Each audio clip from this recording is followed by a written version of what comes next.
Ulhasnagar camp 3 परिसरातील संजय गांधी नगर येथे skywalk खाली अंमली पदार्थांची विक्री होत असल्याची माहिती मिळाल्यानंतर मध्यवर्ती पोलीस ठाण्याच्या पथकाने धाड टाकत एका व्यक्तीस ताब्यात घेतले।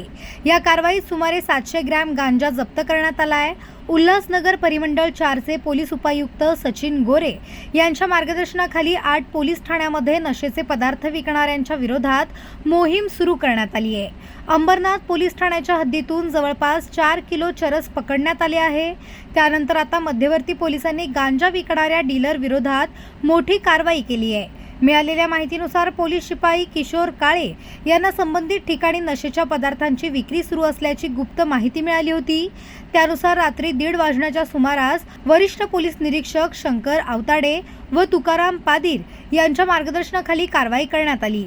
या पथकात सहाय्यक पोलीस निरीक्षक राकेश शेवाळे, पोलीस उपनिरीक्षक बाबासाहेब कोब्रने, विलास मालशेट्टे तसेच पोलीस अंमलदार सुभाष सूर्यवंशी, किशोर काळे, प्रशांत धुळे, विश्वास माने यांचा समावेश होता।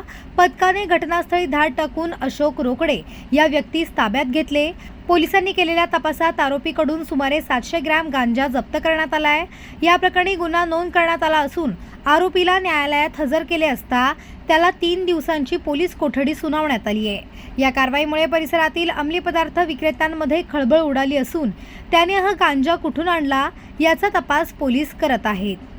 परिमंडळ 4च्या हद्दीमध्ये आमचे झोनपूर सर माननीय गोरे साहेब यांचे आदेश प्राप्त झाले होते की झोनपूर हद्दीमध्ये कुठल्या प्रकारचा गांजा, एमडी, चरस हे पदार्थ मिळून येता कामा नये। याच्याच अनुषंगाने अंबरनाथ पोलीस स्टेशनमध्ये अशीच एक चरसची केस झालेली होती। आम्ही सुद्धा संजय गांधी नगर रेल्वे स्टेशनच्या बाजूला काही व्यक्ती महिला गांजा विक्री करत आहेत अशी बातमी मिळालेली होती। त्यानुसार आम्ही बऱ्याच वेळा छापे टाकले होते।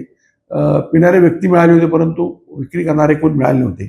त्याच अनुषंगाने कारवाई करत असताना आम्हाला माहिती मिळाली की संजय गांधी नगर उल्हासनगर या ठिकाणी झोपडपट्टीमध्ये एक व्यक्ती गांजा विकत आहे। यानुसार आमची DB टीम आणि आम्ही स्वतः छापा टाकला असता त्याच्यामध्ये अशोक रोकडे नावाचा ग्रस्त याच्याकडं 700 ग्रॅमचा गांजा मिळाला आहे आणि त्याच्यावरती या अगोदर सुद्धा असे बरेचसे गांजा विक्रीचे 3 गुन्हे दाखल झालेले आहेत। त्याला जागेवरच ताब्यात घेऊन त्याच्याकडून गांजा जप्त केलेला आहे, त्याला अटक केली आहे आणि त्याला त्याच्याकडून गांजा जप्त केलेला आहे। तसेच त्याला 3 दिवस पोलीस कस्टडी मिळालेली आहे। त्यामध्ये गांजा कुठून आणला, कुणाला विक्री करत होता याबद्दल माहिती घेणं सुरू आहे। यापूर्वी या व्यक्तीवरती काही गुन्हे दाखल आहेत? या व्यक्तीवरती टोटल 7 गुन्हे दाखल आहेत। त्यापैकी 3 गुन्हे त्यांच्यावरती NDPSचे आहेत।